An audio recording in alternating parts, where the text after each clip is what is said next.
नमस्कार, मैं हूं कृष्णानंद सिंह और आप देख रहे हैं YouTube channel education portal Krishna. आज के इस वीडियो में जीव विज्ञान अर्थात बायोलॉजी का एक चैप्टर आनुवांशिकी, जिसे अंग्रेजी में जेनेटिक्स कहा जाता है, इससे जो महत्वपूर्ण प्रश्न बना है उसका हम लोग अध्ययन करने वाले हैं। हालांकि आनुवंशिकी से अनेक प्रकार के प्रश्न बनते हैं, लेकिन यहाँ उन्हीं प्रश्नों का संग्रह किया गया है जो किसी न किसी प्रतियोगिता परीक्षा में पूछे गए हैं। आगामी प्रतियोगिता परीक्षा के लिए यह जो 25 प्रश्नों का संग्रह यह काफ़ी महत्वपूर्ण है। इससे कुछ न कुछ प्रश्न यदि इस चैप्टर से पूछे जाते हैं तो निश्चित रूप से यही प्रश्न रहेगा। हम लोग ना अधिक समय गंवाते हुए प्रश्न की शुरुआत करेंगे, लेकिन इसके पहले आपको याद दिला दूं, यदि आप चैनल पर पहली बार है तो चैनल ज़रूर सब्सक्राइब करेंगे, क्योंकि आगामी परीक्षा के लिए जो परीक्षा होगी उसमें जब तक परीक्षा संपन्न नहीं हो जाती है, हम लोग इस चैनल के माध्यम से उसकी तैयारी अलग अलग सब्जेक्ट के साथ करते रहेंगे।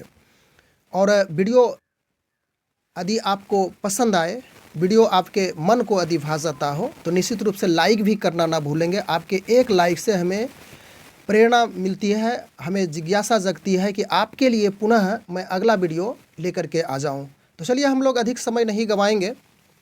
पहला प्रश्न आपके समक्ष है, आनुवंशिकता के जनक कहे जाते हैं यानी फादर ऑफ जेनेटिक्स कौन कहे जाते हैं? आनुवंशिकता के पिता कौन है? ऑप्शन है लैमार्क, डार्विन, मेंडल, खुराना। तो आनुवंशिकता के जनक मेंडल को कहा जाता है, यानी कि मेंडल आनुवंशिकता के पिता है। फादर ऑफ जेनेटिक्स मेंडल है। इसके बाद अगला प्रश्न है, आनुवंशिकी की इकाई है। आनुवंशिकी की इकाई क्या है यह पूछा गया है। क्रोमोसोम, राइबोसोम, जीन या तो फिर लाइसोसोम है। तो आनुवंशिकी की इकाई जीन होती है। ऑप्शन नंबर सी आपका सही हो जाएगा। इसके बाद हम लोग अगले प्रश्न में चलें। जीन है, यानी जीन क्या है? यह तो आनुवंशिकी की इकाई होती है, यानी कि एक यूनिट होती है जेनेटिक्स की। तो जीन है ऑप्शन के अनुसार से यहाँ पे आंसर को हम लोग छाटेंगे कौन सा सटीक आंसर होगा।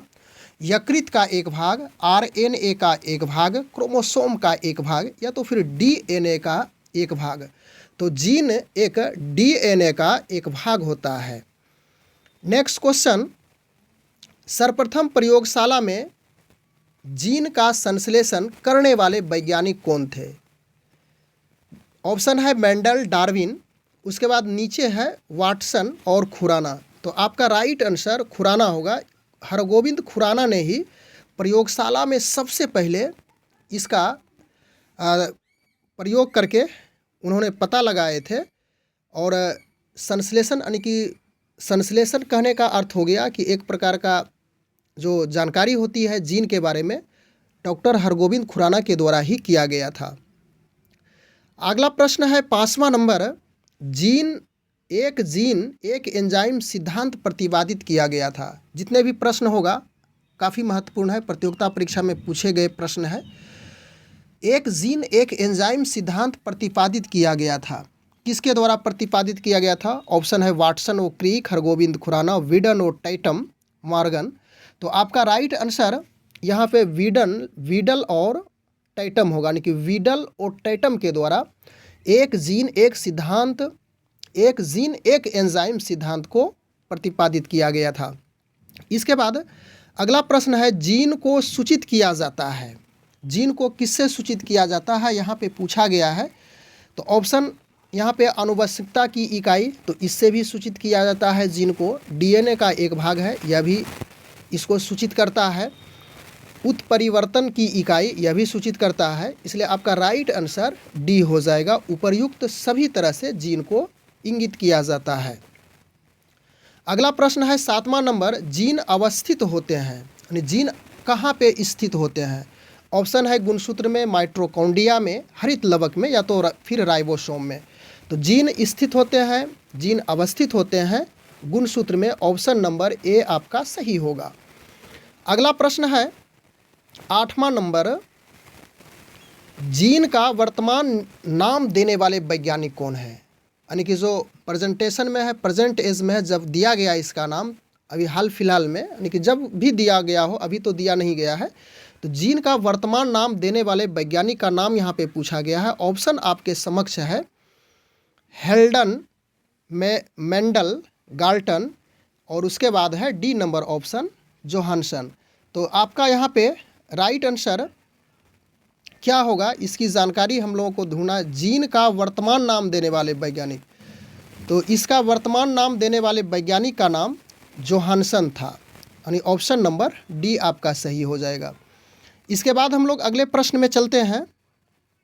कोशिका में पाया जाने वाला, कोशिका में पाया जाने वाला आनुवंशिक पदार्थ है डीएनए, आरएनए, प्रोटीन या तो फिर कार्बोहाइड्रेट। तो कोशिका में यानी सेल में पाया जाने वाला पदार्थ डीएनए होता है, ऑप्शन नंबर ए आपका सही हो जाएगा।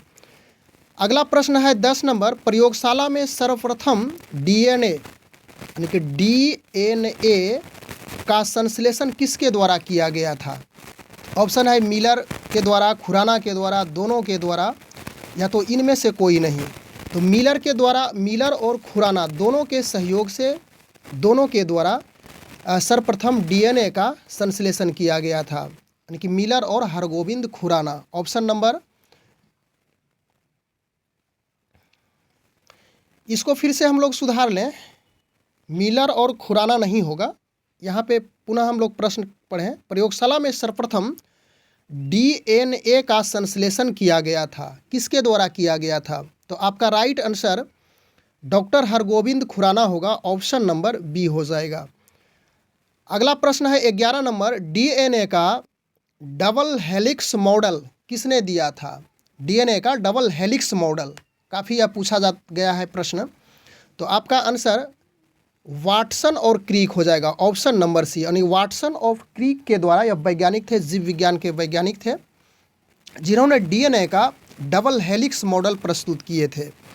इसके बाद अगला प्रश्न है 12 नंबर, माता पिता के गुण उनकी संतानों में किसके द्वारा स्थानांतरित होते हैं?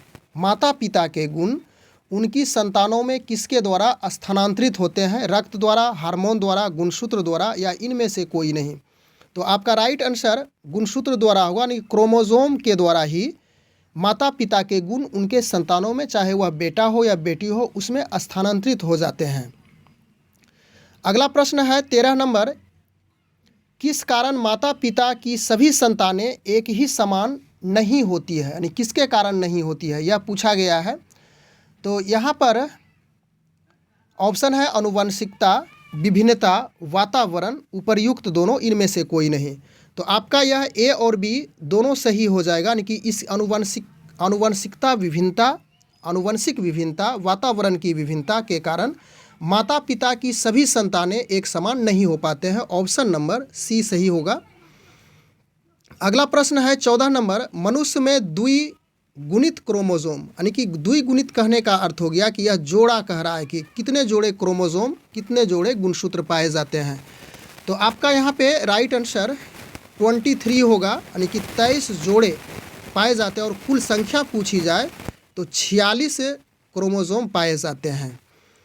अगला प्रश्न है, लड़का पैदा होगा जब बच्चे में एक्स गुणसूत्र हो, यानी कि लड़का पैदा कब होगा उस स्थिति को पूछा जा रहा है।